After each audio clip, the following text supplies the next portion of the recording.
Saudara Anda menyaksikan Kompas Bisnis bersama saya Putri Oktaviani. Dear Apple, mau jual iPhone di Indonesia? Penuhi TKDN dulu, bukan cuma investasi. Ayo, siapa yang udah punya iPhone 16? Ingat ya, iPhone 16 masih jadi barang gelap alias ilegal jika dijual di Indonesia. Pemerintah dalam hal ini Kementerian Perindustrian tidak mau ditawar soal tingkat komponen dalam negeri alias TKDN. Apple, saudara, dinilai belum tunduk pada regulasi yang ditetapkan oleh pemerintah Indonesia. iPhone 16 yang terlarang menunjukkan bahwa ada negosiasi yang sangat alot antara regulator dengan investor. Apa yang ditawarkan Apple, lalu apa yang diminta oleh pemerintah? Kita ke data selanjutnya. Nah, ini dia Menteri Investasi dan Hilirisasi sekaligus Ketua BKPM Rosan Roslani mengatakan Apple sudah menawarkan investasi senilai 1 miliar dolar Amerika Serikat pada pertemuan 7 Januari lalu. Apple akan membangun pabrik aksesoris AirTag di Batam dan menggandeng mitra strategis Luxshare ICT. Kalau kita bandingkan tawaran investasi Apple di Indonesia ini memang masih di bawah investor lain yang sudah ada lebih dulu. Seperti misalnya Microsoft ya dengan nilai 1,7 miliar dolar atau sekitar 26 triliun rupiah. Kompas Bisnis juga pernah mengulas bahwa dibandingkan dengan Vietnam, investasi di Indonesia ini nggak nyampe 10% yang mereka tanam di Vietnam dengan nilai lebih dari 250 triliun rupiah. Kebayang ya perbandingannya 250 triliun rupiah dengan 16 triliun di Indonesia. Jadi apa yang diminta oleh Kementerian Perindustrian? Kita ke data selanjutnya. TKDN, saudara, adalah syarat mutlak bagi perusahaan yang ingin mengambil keuntungan di Indonesia. Tidak ada pengecualian termasuk harus dipenuhi oleh Apple. Nah, regulasi mengenai TKDN diatur dalam Peraturan Menteri Perindustrian nomor 29 tahun 2017 tentang ketentuan dan tata cara penghitungan nilai tingkat komponen dalam negeri, produk telepon seluler, komputer genggam, dan komputer tablet. Kami kutip ayat 3 dan 4, saudara, ini ada poin-poinnya diantara TKDN dilakukan atas aspek manufaktur, pengembangan, dan aplikasi. Jadi ada 3 aspek yang dilihat. Aspek manufaktur itu punya bobotnya 70% dari nilai TKDN. Kalau pengembangan itu bobotnya 20%.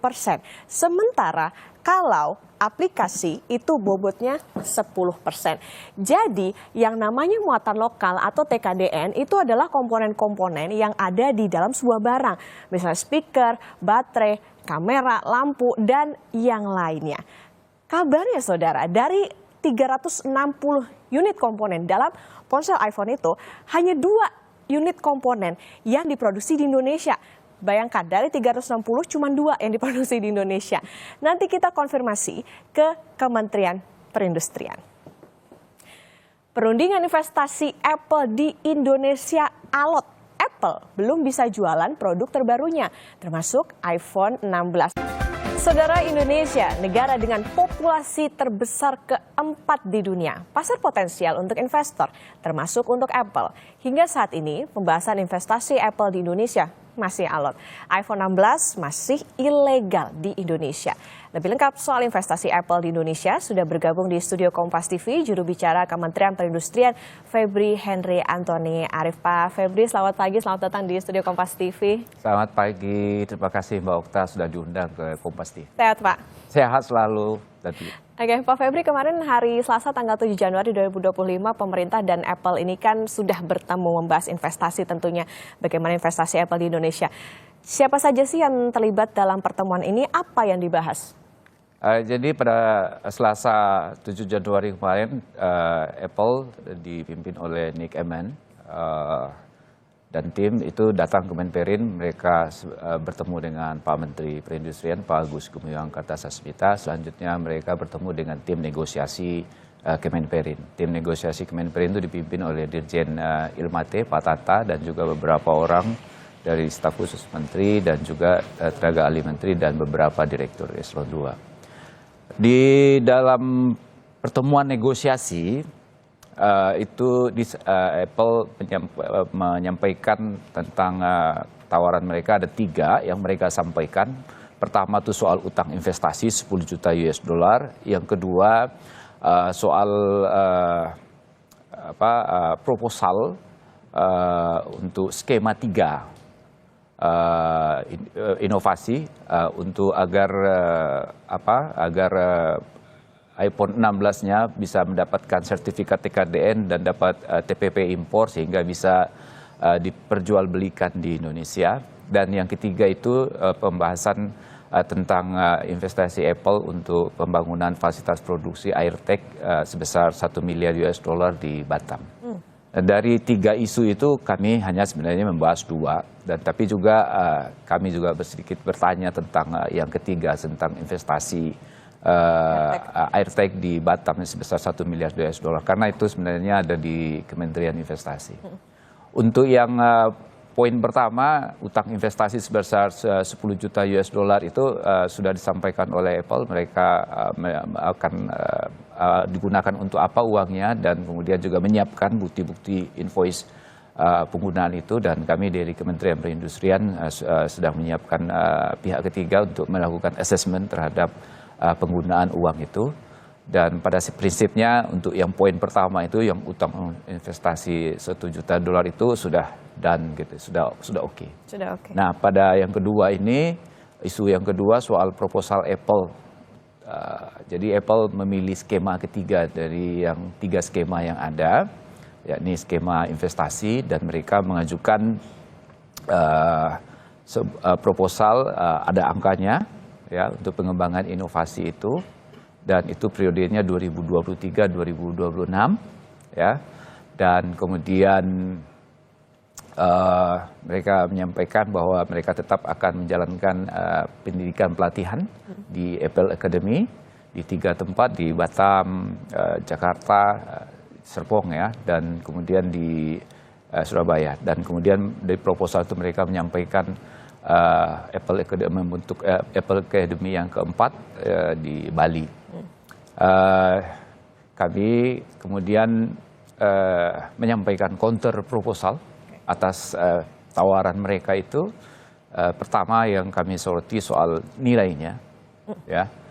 Nilainya kami sampaikan bahwa berdasarkan 6 kriteria. Pertama soal keadilan, berkeadilan ya, antara investasi Apple di India, di Vietnam, di Cina. Nah, di Indonesia tentu harus berkeadilan gitu. Terus yang kedua, berkeadilan juga bagi produsen HKT, handphone, komputer genggam dan tablet yang ada di Indonesia. Kita tahu ada beberapa produsen HKT. Mereka sudah investasi di sini dan tidak hanya membangun fasilitas produksi smartphone, mereka juga melakukan research and development. Yang ketiga itu soal penciptaan nilai tambah ekonomi dan pendapatan negara, dan kemudian juga soal yang paling kami utamakan yaitu penyerapan tenaga kerja, ya, dan kemudian juga soal sales Apple di Indonesia akan sangat besar sekali ya, dan 2023-2024 berdasarkan data yang kami memakai itu lebih dari 50 triliun ya HKT macam-macam produk Apple di Indonesia. Dan terakhir itu karena Apple punya utang investasi, kami menilai itu tidak comply dengan Permen Perin 29 tahun 2017. Dan di Permen Perin 29 2017 ada pasal yang mengatur bahwa kalau mereka melanggar, tidak comply, itu mereka punya sanksi, bisa mendapatkan sanksi. Salah satunya itu adalah untuk mereka harus menambah modal investasi. Nah, berdasarkan 6 kriteria itu kami menyampaikan itu ke mereka, dan angkanya di atas angka yang dipropos oleh Apple. Itu, dan kemudian sempat kami juga membahas tentang investasi Apple di membangun fasilitas produksi AirTag, AirPod Mesh di Batam dan di Bandung yang senilai 1 miliar US dollar, dan Apple bertanya apakah komponen ekspor dan biaya ekspor dan pembelian bahan baku masuk dalam bagian dari capex, capital expenditure. Nah, kami menyatakan tidak, bahwa angka $1 miliar itu hanyalah untuk pembelian tanah, bangunan dan mesin alat-alat produksi. Jadi mereka tidak boleh memasukkan nilai ekspor. Nanti kalau mereka produksi terus mengekspor HKT atau aksesorisnya, itu dimasukkan sebagai bagian dari $1 miliar. Kami tidak mau itu.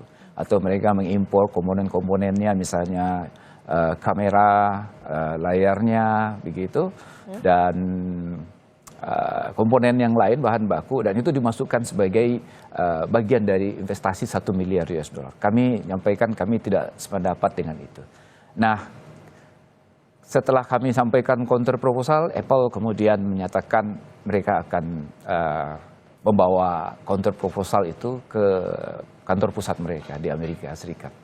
Gitu. Itu yang terjadi. Jadi sampai sekarang kami Kementerian Perindustrian belum bisa memberikan sertifikat TKDN untuk iPhone 16 series.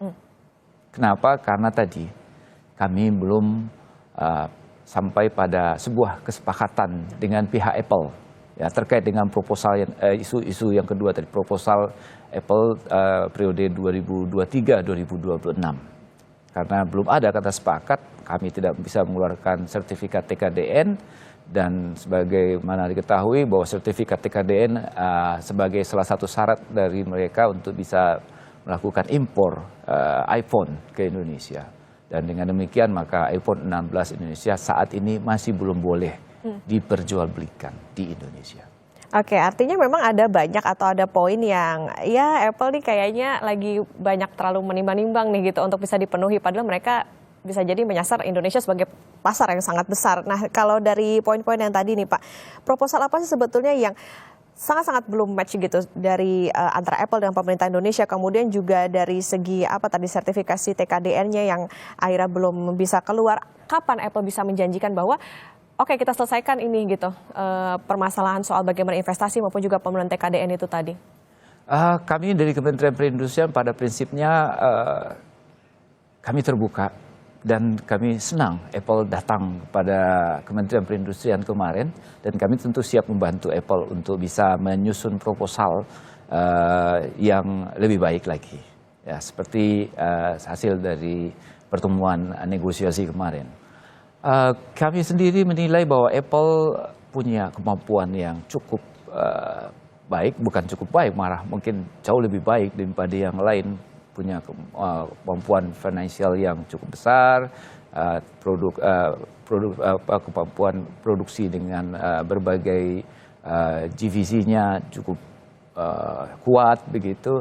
Jadi sebenarnya kami melihat bahwa Apple bisa berinvestasi di Indonesia, terutama untuk membangun fasilitas produksi untuk HKT ya, terutama smartphone. Dan memang itu butuh waktu. Ya, butuh waktu, dan untuk mencapai itu perlu banyak yang kita siapkan. Bahwa ada SDM-nya, ada infrastruktur yang lain. Ya, tentu kita bisa membangun ekosistem itu bersama-sama dengan Apple. Oke Pak, tadi juga disebutkan soal bagaimana ya tujuannya tentu bagaimana meningkatkan nilai tambah ekonomi, penyerapan tenaga kerja. Kami soroti di situ soal bagaimana penyerapan tenaga kerja. Jadi dari investasi Apple ke Indonesia sebetulnya apa yang betul-betul dikejar oleh pemerintah? Karena Apple menawarkan pabrik AirTag, pengembangan inovasi dan lain-lain. Apa yang dikejar? Apakah pengembangan secara industri atau penyerapan tenaga kerja atau seperti apa sebetulnya?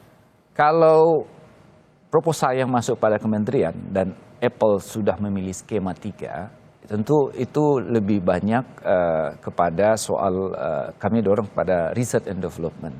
Misalnya Apple kan punya teknologi AI yang bagus ya, artificial intelligence yang bagus, dan kita bisa menerapkan AI itu untuk misalnya di berbagai sektor manufaktur seperti di fashion, mungkin barangkali di fasilitas produksi yang lain begitu. Kita kan punya industri 4.0 ya, industri 4.0 kan itu adalah sebuah transformasi digital dari industri kita dari teknologi konvensional ke teknologi digital. Dan ya kita mungkin bisa minta Apple untuk bisa melihat apa kontribusi AI Apple untuk teknologi produksi kita. Atau juga kan ada kita punya banyak data industri gitu ya. Kita bisa juga mungkin barangkali Apple untuk bisa melakukan riset tentang big data ya, di berbagai industri di kita, atau juga mungkin barangkali kita kemarin juga menawarkan bagaimana kalau Apple bangun data center di Indonesia. Research and development, cukupkah Pak daya tawar yang diberikan oleh Apple soal bagaimana pengembangan research and development, tadi juga soal AI, dengan ya timbal balik yang bisa dikatakan diberikan oleh Indonesia, pasar yang besar. Bahkan tadi Pak Febri juga sempat menyebut bahwa sales Apple ini besar sekali, di atas 50 triliun maksud kami, dibandingkan dengan bagaimana investasi mereka di sini. Cukup besar. Jadi kalau menurut kami pasar domestik Indonesia untuk produk Apple ya, karena kita ini bahas Apple, itu sangat besar. Kemarin kan kita pernah dengar ada data bahwa ada sekitar 300.000 orang Indonesia yang saldo rekeningnya di atas 2 miliar.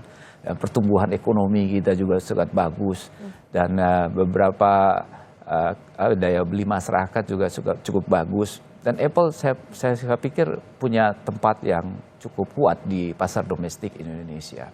Dan saya pikir juga perkembangan pasar juga butuh penyesuaian dari produk berteknologi tinggi, dan itu seharusnya bisa di research oleh pihak Apple bagaimana untuk melihat selera pasar, baik itu pasar di dalam negeri maupun di pasar di luar negeri. Tapi kami lebih menekankan penelitian dan pengembangan Apple itu, terutama teknologi AI dan teknologi digital mereka itu untuk terutama untuk peningkatan kapasitas produksi di manufaktur. Oke, berarti artinya ada ya efek lanjutannya ya Pak ya, ada efek turunannya dari bagaimana investasi Apple itu tadi di bidang research and development. Pak Febri, Kadin Amerika Serikat mengeluarkan pernyataan soal kesulitan yang dihadapi perusahaan asing untuk memenuhi ambang batas minimal konten lokal karena tidak tersedianya produk buatan dalam negeri seperti misalnya produk elektronik. Tanggapan Anda? Menurut kami itu keliru. Ya, kita misalkan di Indonesia saat ini punya 4 industri yang sudah bisa memproduksi HKT, smartphone, electronic manufacture services, dan juga punya 23 industri produsen HKT. Mereka punya teknologi yang canggih, ya, misalnya teknologi SMT. Ya, yang SMT Surface Mountain Technology gitu, yang bisa memproduksi PCB yang dalam skala kecil dan tingkat akurat begitu. Dan itu kita sudah punya. Dan bahkan mereka juga sudah melakukan research and development di Indonesia. Ya, yang bukan Apple ya. Dan kemudian mereka bisa memenuhi TKDN 40%, bahkan lebih tinggi. Ya. Jadi sebenarnya TKDN bukanlah sesuatu yang sulit untuk dipenuhi, sepanjang mereka mau membangun fasilitas produksi untuk memproduksi HKT mereka tersebut. Tapi sebenarnya begini Pak, perlu kami sampaikan juga, ini TKDN untuk HKT ini kan ide dasarnya adalah bahwa di Undang-Undang Dasar 45 kita kan sudah sampaikan bahwa seluruh kekayaan alam ini kan digunakan sepenuhnya untuk kemakmuran rakyat. Nah, salah satu bentuk kekayaan alam kita itu adalah frekuensi publik. Frekuensi publik ini kan yang dipakai oleh smartphone ya, untuk berkomunikasi. Di dalam smartphone itu kan ada SIM card. Nah, SIM card itu sebenarnya kan alat untuk menangkap frekuensi publik. Nah, ketika frekuensi publik atau sumber daya alam Indonesia ini dipakai oleh sebuah teknologi, nah kita perlu melakukan sewa untuk itu.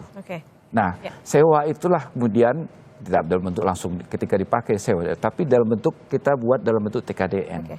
Nah, TKDN ini kita munculkan dalam konteks itu, tidak hanya sekedar untuk menarik sewa, tapi juga itu bagian untuk pengembangan ekonomi di Indonesia, terutama pengembangan pendalaman struktur manufaktur begitu. Jadi itu kenapa kita dorong TKDN di dalam produk-produk HKT. Pak Febri, penegasan berarti pembuatan pabrik AirTag itu bukan dalam hal pemenuhan TKDN itu tadi? Betul, dan karena HKT AirTag itu merupakan aksesoris dari produk Apple, dari smartphone, maka kami bisa saja memberikan TKDN untuk AirTag, tapi TKDN AirTag itu bukan berarti itu TKDN untuk iPhone. TKDN iPhone berbeda. Beda lagi. Beda lagi. Jadi TKDN AirTag nanti tidak bisa diklaim sebagai TKDN iPhone. TKDN iPhone itu nanti ya TKDN sendiri dan itu didasarkan pada 3 skema itu. Kalau dia buat produksi di iPhone di Indonesia, yaitu produk iPhone itu yang kita TKDN kan. Atau dia buat aplikasi di dalam iPhone, baru kemudian kita kasih skor TKDN. Atau yang skema yang ketiga, mereka melakukan pengembangan pengembangan dan inovasi, baru kita kasih skor TKDN-nya. Nah, karena Apple milih yang ketiga, ya Apple hanya seperti itu. Jadi itu berbeda, TKDN iPhone dengan TKDN AirTag. Ya tidak bisa TKDN AirTag dipakai untuk TKDN iPhone. Oke, berarti ini menjadi hitungan yang berbeda antara AirTag. Hitungan berbeda. Oke, Pak Febri, jadi gimana hitungan pemerintah soal dampak alotnya pembahasan investasi antara Indonesia dengan Apple? Gimana peringatan pelaku bisnis dan ekonomi soal dampak daya tarik investasi Indonesia di mata asing? Ya, jadi kami memang sebenarnya ya jujur saja. Kita tentu berharap bahwa kalau Apple berinvestasi ke Indonesia itu akan mendongkrak optik investasi Indonesia di mata investor-investor di luar negeri. Kita berharap itu ya, jujur begitu ya. Tapi kan kita mengedepankan prinsip dan regulasi. Dan terutama kita kan ingin agar ada penciptaan lapangan kerja yang baru ya. Kita tahu bahwa Presiden Prabowo dan Gibran mentargetkan ada pertumbuhan ekonomi 8%. Dan pertumbuhan ekonomi 8% itu hanya bisa dicapai jika ada investasi-investasi baru, terutama investasi baru di industri manufaktur. Dan kita harap Apple bisa berkontribusi terhadap itu. Oke, baik. Tentu kita tunggu Pak, tidak hanya bagaimana investasi Apple di Indonesia, tapi kita tunggu kekompakannya antar kementerian soal bagaimana investasi Apple ini. Karena tadi kalau dikatakan ya penjualan Apple ini besar, artinya diharapkan investasinya juga besar juga untuk Indonesia. Terima kasih juru bicara Kementerian Perindustrian Pak Febri Henry Antoni Arif sudah bersama di Kompas Bisnis Pak. Sehat selalu. Sehat selalu, baik Pak.